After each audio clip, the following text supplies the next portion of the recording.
Over 18 million people across West Africa are facing a growing hunger crisis.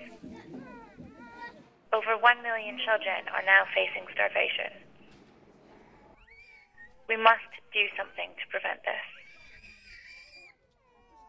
I've just spent 1 month in Niger, where I visited far-off villages, where I visited hospitals and stabilization centers. I've seen children suffering from severe malnutrition, children who are literally wasting away, who are too weak and too ill to even cry, to even barely move in some cases. I've seen the fear in mothers' eyes when they look down at their children and they just don't know whether or not they will make it. One mother I spoke to in a stabilization center told me that she had already had children dying as a result of malnutrition. And now the child in front of her was going through the same fever, the same symptoms, and she was scared he wasn't going to make it.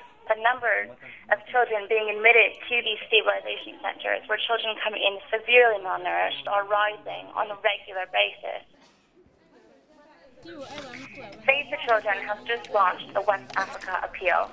Nearly 1 million children are in urgent need of our help, but we need to raise $56 million to reach them with life-saving interventions, including nutrition, health, and securing access to food for the most vulnerable families. Our staff on the ground are very scared and they're very worried. We need to scale up our operations and we need the funds to do it. Children do not have to be dying in West Africa. It's entirely preventable and it's absolutely heartbreaking.